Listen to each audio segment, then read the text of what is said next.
Welcome to news Hunter. আমি সৈকত। ভারতের seven sister, ভারতের নর্থ ইস্টের যে 7টি রাজ্য, এই রাজ্যগুলো কিন্তু বরাবরই নেগলেক্টেড বলে দাবি করে আসছে। ভারত সরকার এই রাজ্যগুলোর দিকে সেরকমভাবে নজর দেয়নি। এরকম একটা অভিমান, এরকম একটা অভিযোগ এই অঞ্চলের লোকেদের বরাবরই ছিল। কিন্তু হঠাৎ করেই লক্ষ্য করে গেল যে এই মাসেই বেশ কিছু টাকা ইনভেস্ট করার কথা হচ্ছে এই অঞ্চলে। টাকার অঙ্কটা অনেক, 2 লক্ষ কোটি টাকা ইনভেস্ট করার একটা প্রকল্প নেওয়া হয়েছে। বিভিন্ন যে শিল্পপতিরা আছে তারা এই অঞ্চলে ব্যাপক পরিমাণে ইনভেস্ট করছে। কিন্তু এইখানেও প্রশ্ন তুলছে বিরোধীরা যে হঠাৎ করে এই ইনভেস্টমেন্ট বা হঠাৎ করে এই অঞ্চলের দিকে নজর দেওয়ার কারণ কি। সবাই যেটা বলছে যে মুহূর্তে ভারতের সঙ্গে প্রতিবেশী দেশগুলোর সম্পর্ক খারাপ হয়ে দাঁড়িয়েছে, সেখানে একটা খুব মূল্যবান জায়গা করে নিচ্ছে এই সেভেন সিস্টার। সবাইকার নজর এই চিকেন নেকের পাশের এই অঞ্চলগুলোতে বা এই 7টা স্টেটকে। বাংলাদেশ, চীন, পাকিস্তান, সবাইকার নজর কিন্তু এই অঞ্চলে।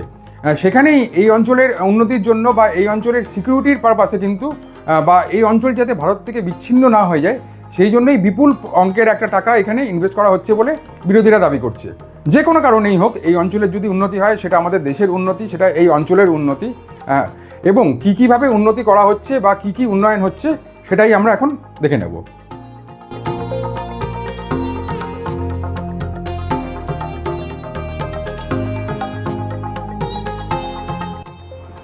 এই মাসেরই অর্থাৎ মে মাসের 23-24 তারিখে দিল্লিতে একটা সামিট হয়, rising north east investment summit. সেখানে প্রধানমন্ত্রী নরেন্দ্র মোদী বড় বড় শিল্পপতিদের নিয়ে হাজির করেন। রিলায়েন্সের কর্ণধার ছিলেন, আদানি ছিলেন এবং আরও বড় বড় শিল্পপতিরা এখানে ছিলেন। এখানে কিন্তু শিল্পপতিরা বিপুল অঙ্কের একটা টাকা নর্থ ইস্টের জন্য ইনভেস্ট করার কথা ঘোষণা করে। রিলায়েন্স প্রায় 75,000 কোটি টাকা এই অঞ্চলের জন্য ইনভেস্ট করবে আগামী 5 বছরে, সেরকম তারা ঘোষণা করেছে। এই অঞ্চলে তারা অলিম্পিক সেন্টার বানাচ্ছে, তারা গ্রিন এনার্জি নিয়ে কাজ করছে, তারা এই অঞ্চলে ক্যান্সার হসপিটাল বানাচ্ছে এবং অবশ্যই 5G, রিলায়েন্সের যে 5G, তারা এই অঞ্চলে নেটওয়ার্ক তারা উন্নত করার চেষ্টা করছে। এবং নেটওয়ার্ক উন্নত হলে অন্তত ভারতবর্ষের যে অন্য জায়গার সঙ্গে এই জায়গাকার কানেক্টিভিটি আরও ভালো হবে বলে আশা করছে। তার সঙ্গে যেটা দাবি করা হচ্ছে, প্রায় 25 লক্ষ লোকের কর্মসংস্থান হতে পারে এই রিলায়েন্সের এখানে বা আম্বানির এখানে ইনভেস্টের ফলে। ডাইরেক্টলি এবং ইনডাইরেক্টলি 25 লক্ষ লোকের কর্মসংস্থান হবে বলে শোনা যাচ্ছে। এর পাশাপাশি আদানি এখানে ইনভেস্ট করছে। আদানি অলরেডি 50,000 কোটি টাকা ইনভেস্ট করে ফেলেছে এবং আগামী 10 বছরের মধ্যে আরও 50,000 কোটি টাকা, মানে টোটাল 10 বছরে প্রায় 1 লক্ষ কোটি টাকা ইনভেস্ট করতে চলেছে আদানি গ্রুপ। এবং তারাও কিন্তু গ্রিন এনার্জি নিয়ে কাজ করবে। তার সঙ্গে তারা এখানকার লজিস্টিক, ইনফ্রাস্ট্রাকচার, রোড ডেভেলপমেন্ট এইসব নিয়ে কাজ করবে। তারই পাশাপাশি আরও একটি গ্রুপ, তারাও বিপুল পরিমাণে এখানে টাকা ইনভেস্ট করেছে, প্রায় 80,000 কোটি টাকা। বেদান্ত এখানে 80,000 কোটি টাকা ইনভেস্ট করেছে। তারা মূলত এখানকার যে ন্যাচারাল সোর্স, সেগুলোকে কাজে লাগিয়ে এই অঞ্চলে অনেক শিল্প তৈরি করবে বলে কথা দিয়েছে, বা তারা এই কারণেই এখানে ইনভেস্ট করছে। এখানকার যে ন্যাচারাল গ্যাস, এখানকার যে অয়েল, এখানকার মাইন, সেইগুলো নিয়েই তারা কাজ করতে যায়। এবং এই যে প্রত্যেকটা কোম্পানি বা প্রত্যেকটা ইন্ডাস্ট্রি যদি এখানে এখানে আসে, এছাড়াও আরও অনেক ইন্ডাস্ট্রি এখানে আসছে, তারা ইনভেস্ট করছে। তার ফলে কিন্তু লক্ষ লক্ষ এই এলাকার লোকের কর্মসংস্থান হওয়ার একটা সুযোগ আছে, বা কোম্পানিগুলো অন্তত দাবি করছে যে এখানে লক্ষ লক্ষ লোকের সুযোগ হবে চাকরির। এই চাকরি হলে বা এখানকার যে আর্থসামাজিক যে উন্নয়ন হবে, তার ফলে কিন্তু এলাকায় একটা নতুন ধরনের একটা জোয়ার আসতে চলেছে। এতদিন যে এলাকা নেগলেক্টেড ছিল, বা তারা যেটা দাবি করে এসছে যে ভারতের ম্যাপের মধ্যে তারা থাকলেও ভারত কিন্তু তাদের বরাবরই নেগলেক্ট করেছে। এই সরকার হোক কি আগের সরকার হোক, কোনো সরকারই তাদের দিকে সেভাবে নজর দেয়নি। এই জন্য তাদের মধ্যে ক্ষোভ ছিল, মাঝে মাঝে তাদের মধ্যে বিক্ষোভ দেখা দিত এবং বিভিন্ন সময় সেই বিক্ষোভ রক্তক্ষয়ী একটা আন্দোলনে স্থান পেয়েছে বা আন্দোলনে পরিণত হয়েছে। এই সেভেন সিস্টার কিন্তু যথেষ্ট সেন্সিটিভ তার ভৌগোলিক বা বহির্বিশ্বের কাছে, কারণ 4খানা দেশ, চীন, বাংলাদেশ, মায়ানমার, ভুটান, 4টি দেশের আন্তর্জাতিক যে সীমারেখা, সেগুলো এই সেভেন সিস্টার দিয়ে গেছে। এর ফলে মাঝে মাঝেই বিভিন্ন রকম গণ্ডগোল হয়। চীনের সঙ্গে মূল বর্ডার হচ্ছে অরুণাচল প্রদেশের একটা বিস্তীর্ণ অঞ্চল চীনের বর্ডার এলাকা। এবং চীন কিন্তু মাঝে মাঝেই এখানে তাদের ঢুকে আসার চেষ্টা করে, এই এরিয়া ঢুকে আসার চেষ্টা করে। যেহেতু পাহাড়ি এলাকা, অনেক জায়গাতেই কাঁটাতার বা এরকম ফেন্সিং নেই দুই দেশের মাঝখানে, সেই সুযোগটাকেই কাজে লাগায় চীন। তারা এখানে মাঝে মাঝেই ভারতের ভূমিতে বেশ কিছুটা চলে আসে এবং 1962 সালে আমরা যেটা দেখেছিলাম, তারা অরুণাচল প্রদেশের অনেকটা কিন্তু দখল করে নিয়েছিল।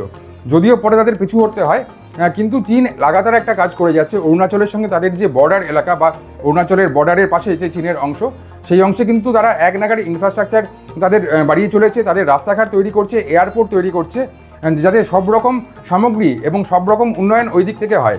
এই জায়গাটায় কিন্তু ভারত বরাবরই নেগলেক্ট করে এসছে, আগে একদমই নজর দেয়নি। একটা সময় অবধি তো কোনো রকম নজর দেওয়া হয়নি, 2014 আগে বিশেষ করে 2014 থেকে এই অংশের দিকে কিছুটা নজর দেওয়া হয়েছে। আগে এখানে 8,000 কিলোমিটার মাত্র রাস্তা ছিল, বর্তমানে প্রায় 16,000 কিলোমিটার রাস্তা, পাকা সড়ক তৈরি করা হয়েছে এই অঞ্চলে।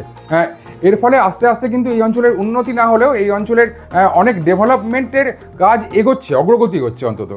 আর এই সময় বর্তমানে আমরা যে পরিস্থিতিতে দাঁড়িয়ে আছি, পরপর বেশ কয়েকটা দেশের সঙ্গে, আশেপাশে যে আমাদের রাষ্ট্রগুলো আছে তার সঙ্গে ভারতের কিন্তু সম্পর্ক বেশ খারাপ। চীনের সঙ্গে ভারতের সম্পর্ক কোনোদিনই খুব ভালো ছিল না, বড় গণ্ডগোলও কোনো দিন হয়নি। সেই 62 সালের পর খুব বেশি বড় গণ্ডগোল হয়নি। পাকিস্তানের সঙ্গে মাঝে মাঝেই গণ্ডগোল হয়। আর ওদিকে বাংলাদেশ, একটা ছোট্ট দেশ যারা ভারতের ভিক্ষায় বা ভারতের দয়া স্বাধীনতা পেয়েছে, সেই বাংলাদেশও এই 7 সিস্টার্সের দিকে হাত বাড়ানোর চেষ্টা করছে। তারা বলছে যে এখানে যে চিকেন নেক, ভারতের একটা সরু অংশ, এবং সরু অংশ পার করে এই 7 সিস্টার্সে যেতে হয় বা এই 7টা রাজ্যে যেতে হয়, সেই অংশ নাকি তাদের অংশ বা তারা এই অংশের গার্জেন, এরকম একটা অদ্ভুত দাবি করছে। এখান থেকেই বোঝা যায় কতটা লজ্জার একটা ছোট্ট দেশ, যাদের ক্ষমতাও খুব ক্ষুদ্র, তারাও এই দেশের দিকে হাত বাড়ায়। কিন্তু এই হাত বাড়ানোর সাহস পেল কেন? এটাই সবথেকে বড় প্রশ্ন। কারণ ভারত এই দিকটায় নজর দেয়নি বলে বিরোধীরা দাবি করছে, ভারত এই দিকে নজর দেয়নি বলে এই এলাকার মানুষরা দাবি করছে। এখন যে কারণেই হোক, এই আশেপাশের দেশের চোখরাঙানির জন্যই হোক, বা বাংলাদেশের সঙ্গে এই মুহূর্তে আমাদের সম্পর্ক খারাপ, বাংলাদেশের যে বন্দরটা ইউজ করা হতো সেই বন্দরটাকে এই মুহূর্তে ইউজ করা হচ্ছে না, বাংলাদেশের যে চিটাগাং বন্দর, সেই চট্টগ্রাম বন্দরকে এড়িয়ে এইখানে একটা বাইপাস রুট তৈরি করা হচ্ছে। ভারতবর্ষের মূল ট্রেড বা মেন যে ব্যবসা যে বহির্বিশ্বের সঙ্গে হবে, সেটা এখন এই রাস্তা দিয়ে হবে। মায়ানমারের একটি বন্দরকে কাজে লাগিয়ে সেখান থেকে ডাইরেক্ট যে নর্থ ইস্টে, সে নর্থ ইস্ট হয়ে মেন রাস্তা ঢুকছে শিলিগুড়ি, এবং শিলিগুড়ি করিডোর থেকে ওয়েস্ট বেঙ্গলের পোর্ট ইউজ করা হবে। এই বাইপাস রাস্তাটার জন্য বিপুল অঙ্কের টাকা খরচ করছে বা ইনভেস্ট করছে ভারত সরকার। এবং এই সময়ে যদি এইটাকে মেন রুট করা হয়, এটাকে মেন ট্রানজিট পয়েন্ট করা হয়, তখন কিন্তু এইখানকার লোকের সমর্থন ছাড়া কোনোভাবেই সম্ভব নয়। সেই কারণেই কি এইখানকার লোককে খুশি করার জন্য, এইখানকার লোকের মন জয় করার জন্য এই বিপুল অঙ্কের টাকা এখানে নিয়োগ করা হচ্ছে।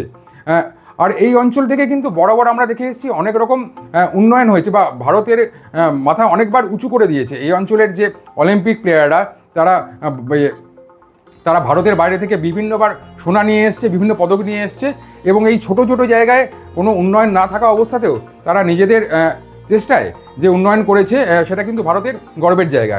এখানে আগামী দিনে বলা হচ্ছে এখানে একটা অলিম্পিক সেন্টার তৈরি করা হবে, এবং সেন্টার যদি তৈরি করা হয় তাহলে কিন্তু এখানকার যে স্পোর্টস বা এখানকার ডেভেলপমেন্ট সেটা আরও এগোবে। আর এই অঞ্চলের যে স্কুল কলেজ বা এখানকার যে স্বাস্থ্য, সেটাও কিন্তু এতদিন খুব একটা ভালো অবস্থা ছিল না। তার মেন কারণ হচ্ছে এখানকার যোগাযোগ ব্যবস্থা। বিভিন্ন জায়গায় যোগাযোগ করার জন্য বা বিভিন্ন জায়গায় নিয়ে যাওয়ার জন্য এখানকার রাস্তাঘাট এতটাই বাজে বা এতটাই দুর্গম ছিল যে এখানকার স্বাস্থ্য ব্যবস্থা পিছিয়ে পড়েছিল, এবং শিক্ষার হারও খুব বাজে ছিল। যদিও এখানকারই একটি স্টেট এখন ভারতের সবথেকে বেশি শিক্ষিতের হার, এখানকার একটি স্টেটে মিজোরাম। এই মুহূর্তে ভারতের সবথেকে শিক্ষিতের হার বেশি মিজোরাম রাজ্যে, সেটা এই নর্থ ইস্টেই বা এই 7 সিস্টার্সেরই একটি রাজ্য। সেটা খুব একটা সদার্থক জিনিস, কিন্তু তারপরেও এখানকার স্কুল কলেজের অবস্থা খুব একটা ভালো ছিল না। যেটা বললাম যে মূল যোগাযোগ ব্যবস্থার জন্য এই প্রবলেম ছিল। কিন্তু বর্তমানে আমরা যেটা আগেই বলেছি যে 8,000-এর জায়গায় প্রায় 16,000 কিলোমিটার নতুন করে রাস্তা তৈরি হচ্ছে। এবং এই অঞ্চলে আগে এয়ারপোর্টও সেরকম ছিল না, 2-3টে এয়ারপোর্ট ছিল, সেগুলোর অবস্থা খুব একটা ভালো ছিল না। কিন্তু বর্তমানে প্রায় 15টা এয়ারপোর্ট তৈরি হচ্ছে, এবং বহির্বিশ্বের সঙ্গে বিভিন্নভাবে যোগাযোগ করা হচ্ছে। এই এয়ারপোর্টগুলো থেকে ডাইরেক্ট পৃথিবীর বিভিন্ন দেশে যাওয়া যায়। সর্বতোভাবে একটা উন্নয়ন করা হচ্ছে বা উন্নয়নের চেষ্টা চালানো হচ্ছে। তারপরে এই প্রাইভেট ইনভেস্টার যারা আছে, রিলায়েন্স, আম্বানি, আদানিদের মতো যারা ইনভেস্টার আছে, তারা এই বিপুল অঙ্কের ইনভেস্ট যদি করে, তাহলে যদি সত্যিই এই ঘটনাগুলো ঘটে থাকে এবং এখানকার লক্ষ লক্ষ মানুষ যদি চাকরি পায়, এই অঞ্চলের কিন্তু সত্যিই উন্নতি হবে। এই অঞ্চলের আরও একটা খুব বড় দিক বা খুব ভালো দিক হচ্ছে এখানকার ট্যুরিজম।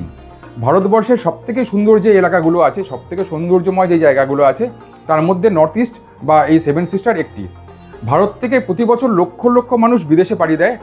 তারা ব্যাংকক, সিঙ্গাপুর, মালয়েশিয়া, এমনকি ইউরোপেও বেড়াতে যায় কোটি কোটি টাকা খরচ করে। কিন্তু নর্থ ইস্টের এইসব জায়গাগুলোয় সেরকম পরিমাণে ট্যুরিস্ট আসে না। তার কারণ নর্থ ইস্টের এই জায়গাগুলোকে সেরকমভাবে প্রমোট করেনি কোনো সরকার। আগের সরকার, বিজেপি সরকার, কোনো সরকারই এর দিকে নজর দেয়নি। এখন যদি এই জায়গাটাকে, ট্যুরিজমকে নতুন করে প্রমোট করা হয়, তাহলেও কিন্তু এখানকার যে স্থানীয় লোক, তাদের একটা উন্নয়ন হবে। এটা আমরা কয়েক বছরের মধ্যেই বুঝতে পারবো, যখন দেখব এই অঞ্চলে প্রচুর ভারতীয় ট্যুরিস্ট বাইরে না গিয়ে এই অঞ্চলে ঘুরতে যাচ্ছে। তাহলেই আমরা বুঝতে পারবো যে এই অঞ্চলের আরও উন্নত হয়েছে। এখানকার যোগাযোগ ব্যবস্থা উন্নত হলে হয়তো আমরা সেই জিনিসটা দেখতে পাবো যে এইখানে প্রচুর ট্যুরিস্ট আসছে।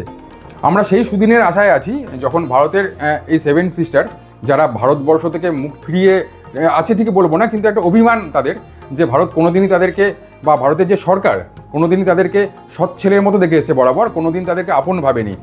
এই মুহূর্তে ভয়ে হোক ভক্তিতে হোক এই অঞ্চলের যদি উন্নতি হয়, এই অঞ্চলে যদি লক্ষ লক্ষ কোটি টাকা ইনভেস্ট হয়, এই অঞ্চলের ইনফ্রাস্ট্রাকচার যদি ডেভেলপ হয়, তাহলে আলটিমেটলি এই অঞ্চলেরই একটা লাভ হবে, এই অঞ্চলের সাধারণ মানুষের লাভ হবে, তার সঙ্গে সারা ভারতের লাভ হবে।